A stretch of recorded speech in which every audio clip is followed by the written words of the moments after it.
Rock Hudson was the heartthrob of 1950s Hollywood, tall, handsome, and always the perfect leading man. With a smile that melted hearts and a presence that lit up the screen, he starred in romantic hits like Pillow Talk and Magnificent Obsession, becoming the very definition of the American dream. But behind the charming facade was a truth he could never share publicly.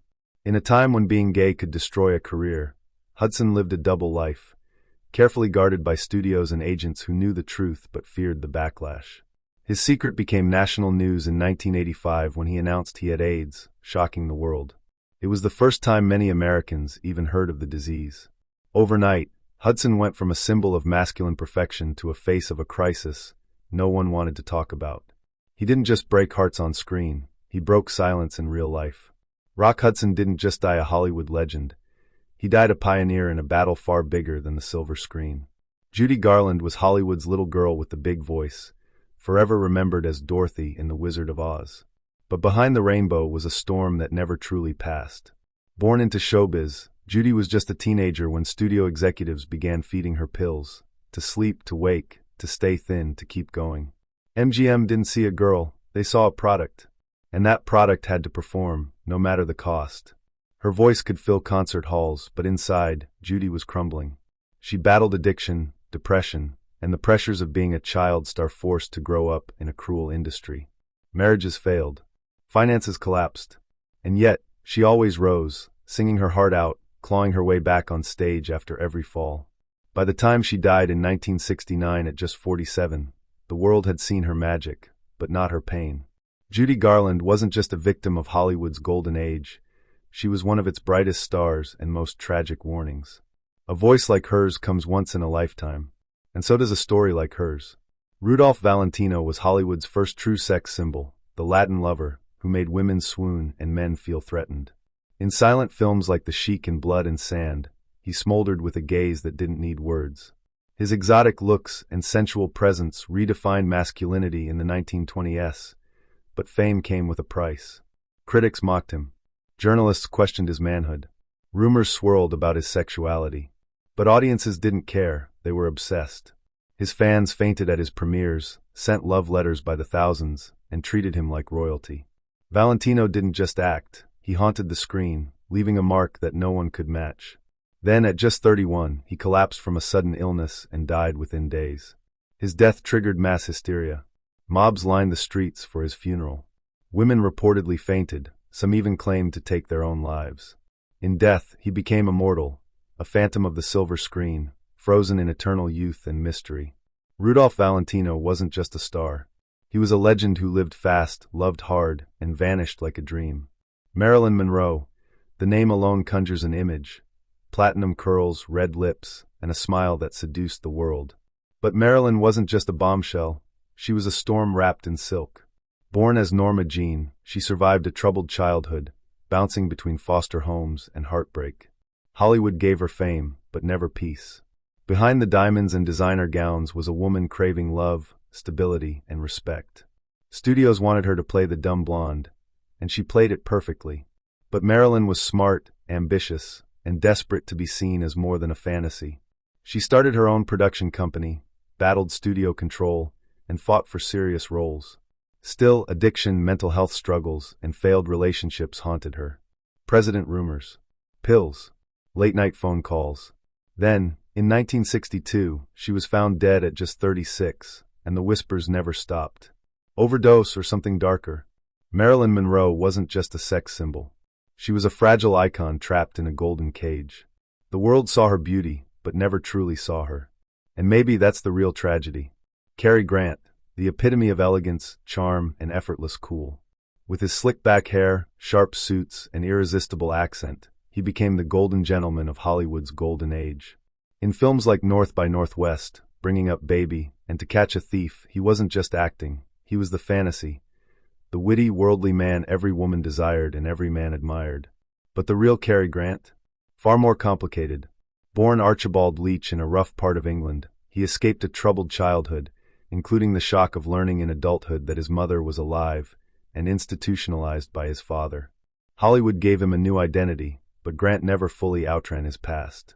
Behind the polished charm, there were whispers, of secret struggles, failed marriages, and lifelong questions about who he really was. In his later years, he turned to LSD therapy, seeking truth in the layers of his personality. He left acting behind, choosing peace over applause. Cary Grant wasn't just a screen legend. He was a man searching for himself in a world that only wanted the illusion. Dorothy Dandridge was elegance, fire, and raw talent rolled into one unforgettable woman. In an era when Hollywood barely acknowledged black actresses, she shattered ceilings and expectations. With Carmen Jones, she became the first black woman nominated for a Best Actress Oscar, glowing with sensuality and strength that couldn't be ignored. But while the camera adored her, the system betrayed her. She was offered roles that boxed her in, maids, seductresses, stereotypes. Meanwhile, her white counterparts soared. Nightclubs welcomed her to sing, but not to stay. Hotel pools were drained after she swam in them. Every smile she gave hid a lifetime of pain. Every triumph came with a silent wound. Behind closed doors, she battled failed relationships, financial devastation, and depression. The industry that praised her beauty refused to honor her worth. In 1965, she was found dead from an overdose, gone at just 42. Dorothy Dandridge wasn't just a trailblazer. She was a dream deferred, a queen forced to walk alone. But her legacy? Untouchable. She didn't just open doors, she kicked them down in heels and grace. Tallulah Bankhead wasn't just an actress. She was a storm in heels, wrapped in silk and scandal. With her husky voice, razor-sharp wit, and refusal to play by anyone's rules, she lit up stages and screens, and left chaos in her wake. From Broadway to Hollywood, Tallulah didn't act, she dominated. In Hitchcock's Lifeboat, she stole the show. Off-screen, she stole headlines. She drank like a sailor, cursed like a pirate, and flirted with everyone, man or woman. She openly mocked society's expectations, declaring, "My father warned me about men and booze, but he never said anything about women and cocaine." Tallulah was Hollywood's wild child before Hollywood even knew what that meant. But her fire came at a cost. Studios couldn't handle her. Her defiance made her brilliant, but it also made her untouchable. Roles faded, but the myth only grew. By the time she died in 1968, she was more legend than actress, a symbol of fierce freedom in a world of polished masks. Tallulah Bankhead didn't chase fame. She devoured it, and then dared it to keep up. Clark Gable was the original king of Hollywood, rugged, magnetic, and oozing masculinity. With that cocky smile, commanding presence, and effortless charm, he became the leading man of dreams. From It Happened One Night to his unforgettable role as Rhett Butler in Gone with the Wind, Gable wasn't just acting, he owned the screen. But the man behind the legend? Far more complex. Born into hardship and heartbreak, Gable worked his way up from theater to silent films, often underestimated for his everyman looks. Yet it was that very grit that made him iconic. Off-screen, he lived fast, multiple marriages, passionate affairs, and a lifelong love affair with fellow star Carole Lombard. When she died tragically in a plane crash, Gable was shattered. He enlisted in World War II shortly after, not for PR but for purpose. He returned a hero, but Hollywood had changed. Still, Gable kept acting, right until his final film, The Misfits. He died shortly after, leaving behind a legacy of strength, swagger, and undeniable star power. Clark Gable didn't just play leading men, he defined them. Barbara Stanwyck was Hollywood's ultimate chameleon, tough, graceful, and endlessly compelling. Over a career spanning 5 decades, she transformed from a Broadway chorus girl into one of the most respected actresses of her time.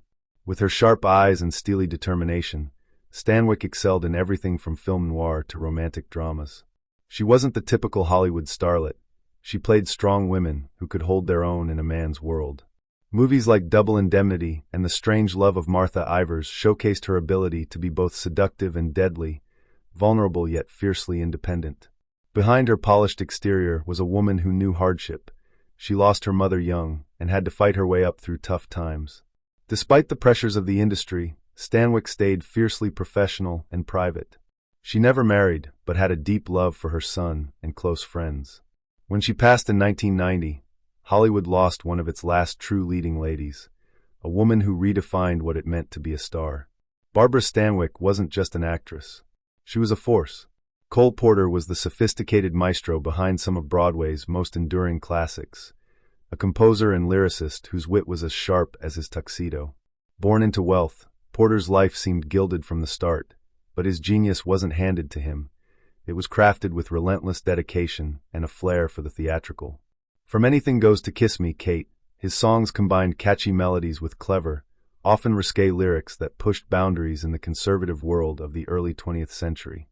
Porter's music wasn't just entertainment, it was a playful rebellion, wrapped in elegance and charm. Behind the polished exterior, Porter's life was marked by pain. A tragic horseback riding accident left him in chronic pain and using a wheelchair. Yet, he refused to let that stop his creativity, pouring his soul into his work. Openly gay at a time when it was risky, Porter lived life on his own terms, blending sophistication with defiance. Cole Porter wasn't just a composer.